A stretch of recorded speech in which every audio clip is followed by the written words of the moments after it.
నమస్కారం NSTV news కి స్వాగతం. నా పేరు సంధ్య. ఇక వార్తల్లోని ముఖ్యాంశాలను ఇప్పుడు చూద్దాం.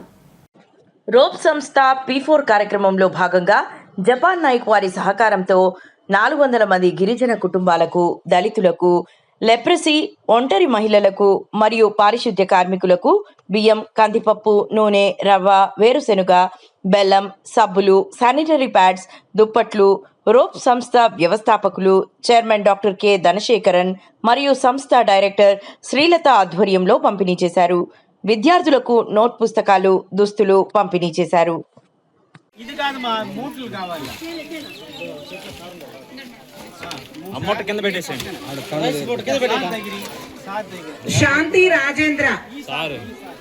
శాంతి రాజేంద్ర వాళ్ళ పిల్లలు sir okay madam, okay madam, ready sir, చూడండి సార్, చూడండి సార్, అట్లా sir, ready sir, ready sir.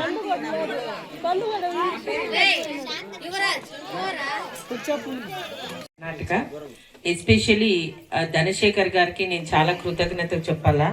ఎందుకనంటే మేము యాక్చువల్గా జడ్జెస్ అనేది ఎప్పుడు కూడా మేము బయటకి ఎప్పుడు రాలేదు. సో మేము ఎప్పుడు కూడా మేమంతా కొంచెం సిటీస్ లో పెరిగిండే వాళ్ళు. అసలు మాకు ఇట్లాంటి వాళ్ళు ట్రైబల్లో ఇంత లాంగ్ లోపల ఉండారా అనేది నేను కూడా చాలా first time or second time as a senior civil judge. ఇంకా ఇలాంటి కార్యక్రమంలో నేను ఎన్నో ప్రోగ్రామ్ లో పోయినప్పుడే నాకు ఛాన్సెస్ వచ్చినప్పుడే ఏంది. యాక్చువల్ గా ఈ రోజు నాకు చాలా బిజీ షెడ్యూల్ ఉన్నా కూడాను సార్ కొరకు వచ్చాను.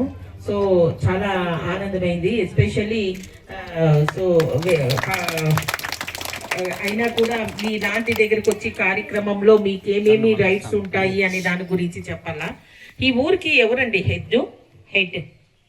సో మీకు ఏదైనా డిస్ప్యూట్స్ వస్తే మీరు పోలీస్ స్టేషన్ వరకు రారు.